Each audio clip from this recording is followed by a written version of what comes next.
an zo da su baka ce inna lillahi wa inna ilaihi raji'un. La haula wala quwwata illa billah.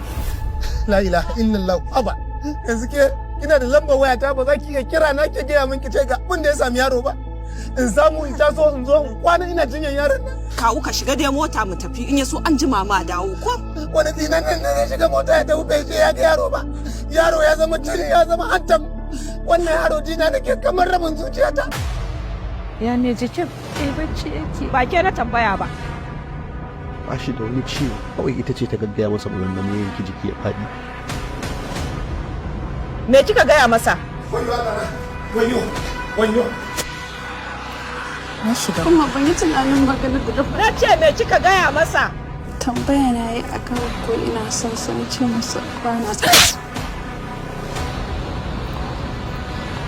Na rantse da Allah Maryam kika sanadiyar mutuwar mijinki wallahi ni ma za ki rasa ni.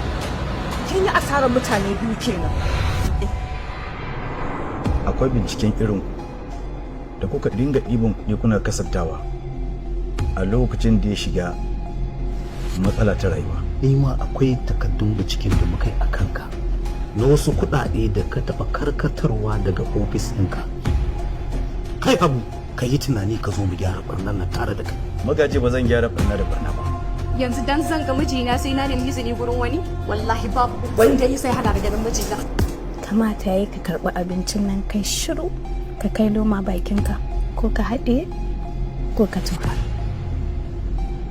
Ya wuri Dr. Asiya. Dr. Asiya. Bismillah.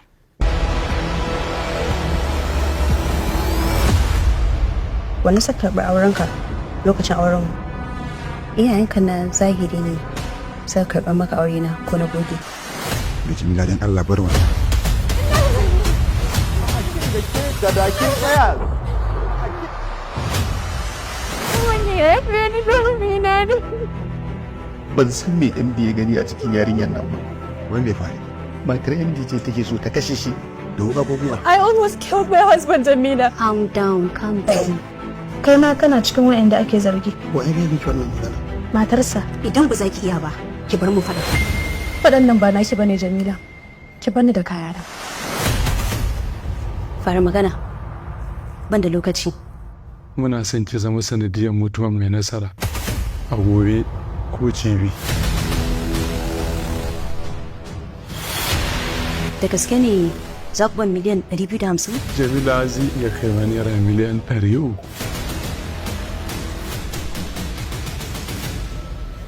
Ta Allah ka daina zubar da hawayen ka saboda ni. Wallahi na tuba ba zan sake ba. Wallahi ba zan sake ba. Kira mu. Wa zan kira. Kira min Jamila. Alhamdulillah, godiya ga Allah subhanahu wa ta'ala da nasarorin da muke samu wajen warkar da cutar HIV. Sunana Sharif Kolomi, shugaban cibiyar bada magani ta Nurul Shabab, wanda muka kore wajen bada sahihin magani cutar HIV.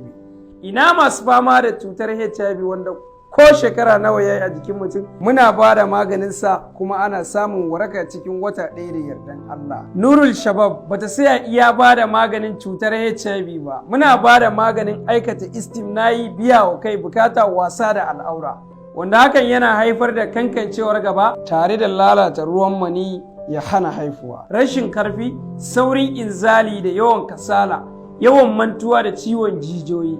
Ina masu fama da cutar sikila, yaro ko babba, muna bada maganin sa kuma ana samun waraka cikin ikon Allah.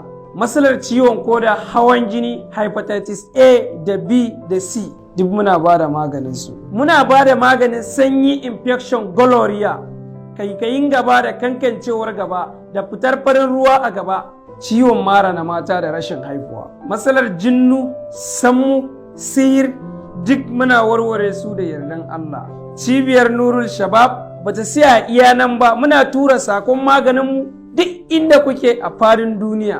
Za ku iya samun mu a babbar ofishinmu da ke nan jihar Maiduguri, Borno State, Mafoni Tailoring Plaza, opposite gidan Mamman Yazo kusa da transformer, saman Beni, shago mai nomba S63. sannan muna da reshi a jihar Kano, titin Zuro cikin Royal Plaza kusa da gidan MTN, hawa na farko shago mai nomba B26. Za ku iya tuntubar mu ta waɗannan nombobinmu ko kuma za ku iya yi mana magana ta layin WhatsApp kai tsaye.